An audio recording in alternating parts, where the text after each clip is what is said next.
Philippines. Pelikula ni Alessandra De Rossi na X-rating, ipinalabas na. The latest, the hottest glimpse sa showbiz, tutukan sa Intriga Express.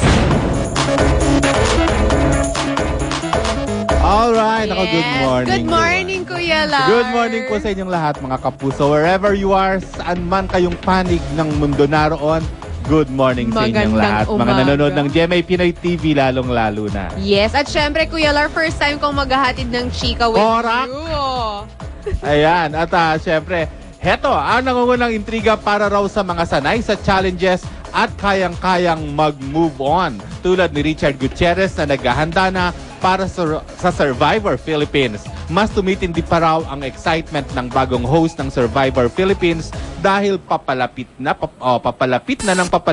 ang bagong season nito na isang celebrity edition. Dagdag pa ni Chard, todo na raw ang pagkokondisyon niya sa kanyang sarili, mentally and physically. Pati kanyang schedule, inayos na niya dahil mahigit 40 days siyang titira sa isla. Mas maaga raw siyang magsushoot ng iba niyang projects tulad ng pelikula niya with Claudine Barreto. Wow. Really, I'm preparing myself. Mentally also, I know it's going to be hard. And as a host of The Survivor, I have a lot of responsibilities. It's not as easy as it looked. Alam mo ba na nung hindi pa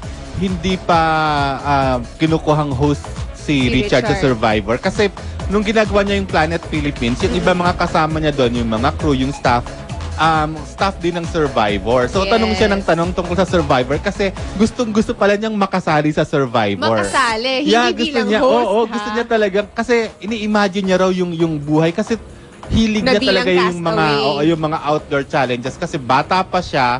Talagang ang hilig-hilig na niya sa mga ganyan. Adventurous talaga Kaya nung sinabi na siya yung mag-host ng mag-host ng Survivor, excited diba?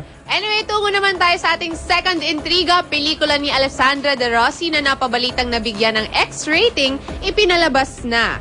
Finally, ay mapapanood na po ang indie film na pinagbibidahan ni Alessandra De Rossi na Romeo at Juliet na kamakailan lang ay napabalitang nabigyan ng X-rating. Pero paglilinaw naman ni Alex, hindi naman ang buong pelikula ang na-X kundi ang trailer lang nito. Ngayon ay very happy na si Alex dahil mas marami na ang makakapanood at makaka-appreciate sa pinagbidahan niyang indie film.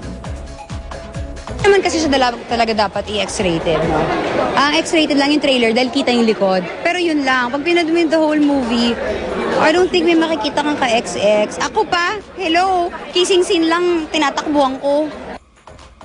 Oo, pero yan ang pinaka-daring daw na role na ginawa ni Alex, no? Kaya medyo siya, nung una medyo naiilang. Tapos doon sa love scene nila ni Victor, sobrang kumbaga siya pa yung nagsasabi kay Victor na easy lang, ganito ang gagawin ka lang. mo, tinuturuan niya. At pati KL, si Lemuel, di ba kasama si Lemuel, siya doon? Kasi nga, siyempre, bago lang. Yes. So, talagang, si Alex ang kanilang teacher.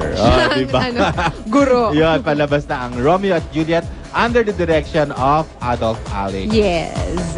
Ayan. At third chika sa ating Intriga Express. Aubrey Miles may pag-react sa hiwalayang Casey Montero at Geneva Cruz. FYI, si Casey ay kapatid ng partner ni Aubrey Miles na si Troy Montero. Ang say ni Aubrey, unang-unan niyong maririnig sa ating chikahan. Ako, mamaya na yan, di baluan? Correct ka dyan, KL. At yan ang mga pinaka-aabangang showbiz news sa ating napakabilis na Intriga Express! Later, babalik pa po kami ni Kuya Lar for more. Dyan lang kayo.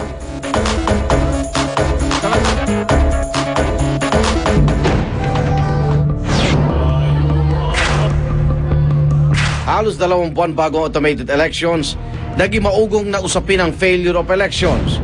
Sakaling walang mahala na bagong Pangulo, posible rin na maganap ang isang military takeover. Abala kanya ang maring pinabulaanan ng issue.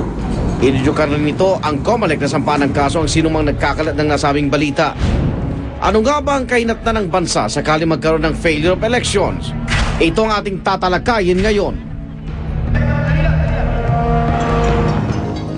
At makasama po natin sa pagtalakay sa isyong yan si Lieutenant Colonel Arnulfo Burgos Jr., ang tagapagsalita po ng Armed Forces of the Philippines, at si Ginoong Mon Casiple, Executive Director po ng Institute for Political and Electoral Reform. Good morning.